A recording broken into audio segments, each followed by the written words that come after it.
ओम विश्वमूर्ते जगन्नाथाय नमः।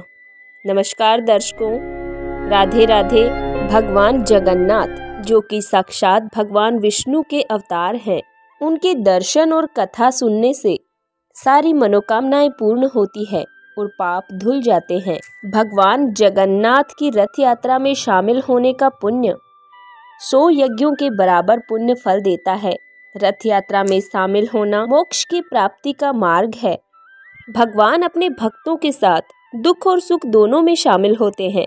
आज हम भगवान जगन्नाथ के परम मित्र रघुदास के समर्पण और भाव की एक ऐसी कथा लेकर आए हैं, जिससे भक्त और भगवान के मैत्रीपूर्ण लगाव को यह कथा और मजबूत बनाती है। कथा को ध्यान से सुने और वीडियो को लाइक और चैनल को जरूर सब्सक्राइब करें। एक बार भगवान जगन्नाथ अपने मित्र रघु के पास आए और उससे कहा कि वह राजा के बगीचे से कटहल चुराने उनके साथ चले। रघु ने कहा, तुम कटहल क्यों चुराना चाहते हो? यदि तुम्हें कटहल खाने की इच्छा है तो मुझे बताओ, मैं तुम्हारे लिए एक अच्छा कटहल लाऊंगा। तब भगवान जगन्नाथ ने उत्तर दिया कि इस प्रकार मुझे अपने भक्त से सब कुछ मिल रहा है। वास्तव में मेरे पास सब कुछ है। माता यशोदा मुझे इतना मक्खन खिलाती थी और मुझे आनंद देती थी, लेकिन फिर भी मैं इस उद्देश्य के लिए दूसरों के घर जाता हूँ।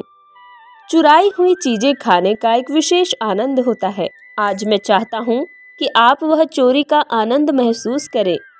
भगवान जगन्नाथ अपने परम मित्र की परीक्षा ले रहे थे।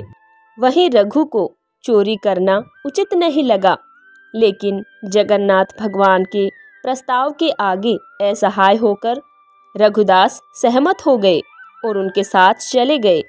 वो दोनों बगीचे में दाखिल हुए। जगन्नाथ ने कहा कि तुम पेड़ पर चढ़ जाओ, मैं जमीन पर खड़ा रहूंगा। तुम सबसे अच्छा और बड़ा कटहल तोड़कर नीचे फेंक देना और मैं यहीं खड़ा होकर उसे पकड़ लूंगा और फिर हम दोनों भाग जाएंगे। देखिए कितनी प्यारी लीला है भगवान जगन्नाथ की, जो अपने मित्र को चोरी के लिए विवश कर रहे हैं। रघु ने भगवान जगन्नाथ के आदेश का वैसे ही पालन किया जैसा उन्होंने निर्देश दिया था। रघु कटहल के पेड़ पर चढ़े और अच्छा सा कटहल ढूंढ निकाला। उसे तोड़कर नीचे फेंकने ही वाले थे कि उन्होंने पुकारा, जगन्नाथ, क्या आप तैयार हैं? जगन्नाथ भगवान ने उत्तर दिया कि हाँ, मैं तैयार हूँ, कटहल को फेंक दो। रघु ने कटहल नीचे फेंक दिया, ये उम्मीद करते हुए कि जगन्नाथ उसे पकड़ लेंगे, लेकिन जगन्नाथ कहाँ थे? जगन्नाथ तो वहां से भाग गए। कटहल को पकड़ने वाला कोई नहीं था। वह बड़ी आवाज करते हुए जमीन पर गिरा और फट गया। जब राजा के माली ने आवाज सुनी तो वह समझ गया कि कोई कटहल चुराने बगीचे में घुसा है। वह तुरंत मौके पर भागा और देखा कि बड़ा कटहल जमीन पर खुला पड़ा था। फिर भी उसने आसपास किसी को नहीं देखा। जब उसने ऊपर देखा तो रघुदास पेड़ पर बैठे दिखे। माली तुरंत राजा के पास गया और उसे बताया कि रघुदास उसके बगीचे से कटहल चुरा रहा था और वह अभी भी पेड़ की चोटी पर बैठा है। उसने उत्साह से राजा से ये बात कही। राजा को विश्वास ही नहीं हो रहा था कि रघु कटहल चुराने के लिए उनके बगीचे में घुसा था।